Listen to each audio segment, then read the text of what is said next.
छोटी तू एनी ज्यादा जीजी जीजी मत कर यार। हाँ। हाँ, હું એવું કહી હતી કે જીજીને રોટીનો કહીતા કઈ આજ તું કઈ 4-5 તની એને જીજી રોટીનું કહીતા જીજી રોટીનું કહીતા કઈ હતી તો કઈ વઈ કઈ દે તારી મરજી પણ તું જ વણાજી રોટી હું નહીં વણાવું તું કઈ રીતે તો તું વણાજી હું વણાવું સમજી ગઈ हाँ भाभी मैं वणाई लूंगा तुम टेंशन मत लो हाँ मम्मी कई बस रोटी खाने आई हूँ यार हम कई खा भैया वही कर रहा और भाभी पर छोड़ी हाँ सब आई गया जीजी તમે ચલો પેલા રોટી ખાઈ લો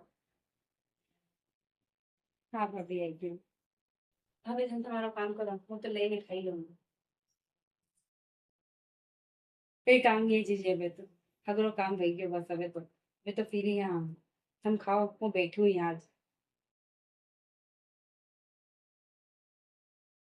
तुम्हारे पहले दिखा दो हाँ हमारे तो खाई लीजिए अभी थोड़ी देर पहले खा दी और कहीं ले रहा जीजी रखो सब्जी रखो कोई खाना बस भाभी को कहीं नहीं लूँ बस पेट भरेगी हमारा तो